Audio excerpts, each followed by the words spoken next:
So, as you travel around the world teaching Aikido seminars, what differences do you see in Aikido training around these different places?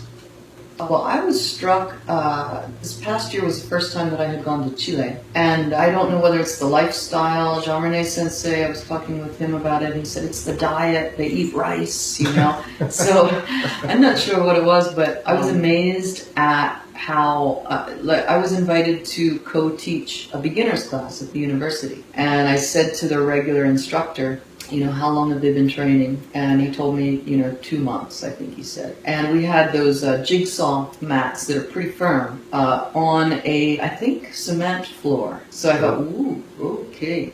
So I did it. I used the method that I've been developing for the past 30 years with North Americans, which is what you're familiar with, the back bend, helping each other stretch, and we don't even do a backward fall for like the first 20 minutes of class, So we North Americans who get in our car, we go out of our door and we walk 20 feet and we get in our car and then we drive somewhere and we walk 20 feet and we sit at a desk for all day so I was losing too many people by putting them into the falls and the rolls too soon. So I went to South America.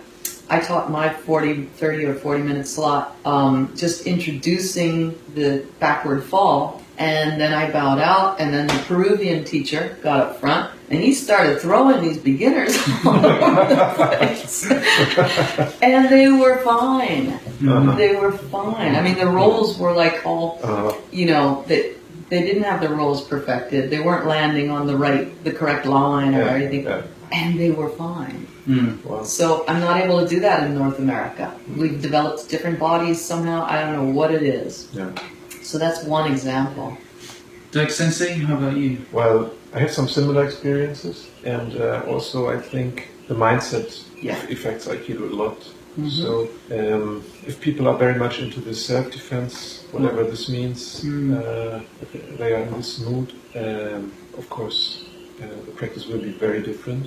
And sometimes it's hard if you meet a group which is very much into effectiveness to convince them to just relax first of all and start like Mr. Miyagi, up and down, easy movements, simple ways, and not to put this pressure on myself to be effective from beginning. So I have to move my partner somewhere, so that we don't stuck into techniques, so Aiki Jutsu stuff, like I want to put you here and there, and I have to be effective and strong with this. So instead, the encouragement to maybe explore very slowly the first movements and to get warm inside and connected with yourself inside, with myself inside first. And then to offer this attitude, please connect with yourself first before you want to apply a technique on somebody. So this is, at my point of view, this is anti-Aiki. This is against flow. This is freezing things and not make them flowing. And sometimes this is maybe understood as weakness, that these are weak techniques or something like that. But I think it's again about self-confidence. I just can teach what I feel or what I am at this very point, at this very moment. And this is what I have to offer, and people can like it or dislike it. This is okay. And I have to grow my confidence that I can only express what I am, not what I think. Not going against anybody's ideas, but to offer what I have to offer. Something like that.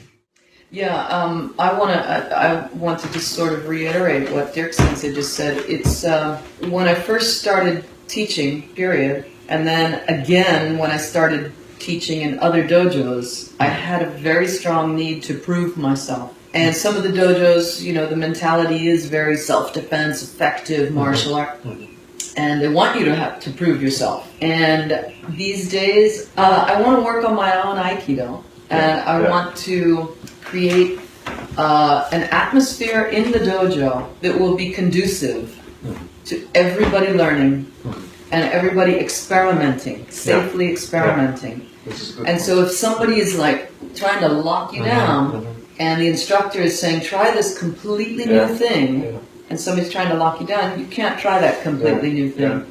So these days, my hope is that people, that I attract like-minded people, and they're there to learn what I have to offer. And we can encourage the empty cup idea. Yes. So if you want to learn something, first of all, you have to empty your cup. If you come with a full cup, you can participate, but maybe you won't learn anything. So, and the best thing to do to offer an empty cup is to become an empty cup. Yes. So, again, for us too. Shoshin for us too. What happens? Okay, which kind of people? Which situation? Okay, what are your needs? Okay, how can I adapt to this situation? So it's Aiki way. It's Shoshin way. Yeah. I love traveling to other dojos and teaching in other dojos because of that. Because I have no idea what's coming, and it forces me to empty out and go, oh wow, wasn't it? How should I do this? Let's see.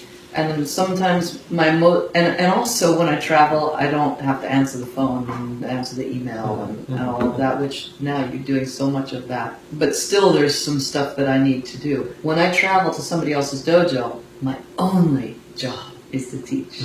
And I don't know what the situation is going to be like, what the circumstances are like. So I think I can say that 90% of my most creative classes and most, I think, inspiring classes, and people tell me very inspiring, are when I'm traveling because of all that coming together. And I'm getting more and more creative and I think inspiring in my classes in Los Angeles since certain things are being taken off of my plate and I can get back to focusing on that. Point. And maybe I can detour a little bit and go into that a little bit more, is that another thing that my senpai told me. Here's a story.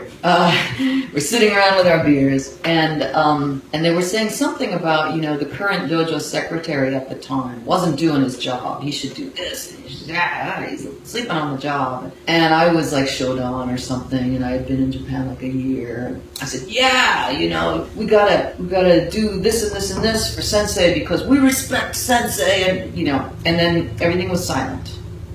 And they're like, with their beers. And I'm like, what did I say? What?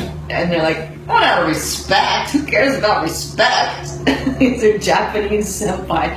What are you talking about, respect? They said, we get better classes from sensei when we do these other things so that he can focus on the teaching. On the teaching, right. They said, we help sensei, we volunteer in the dojo because we're selfish. We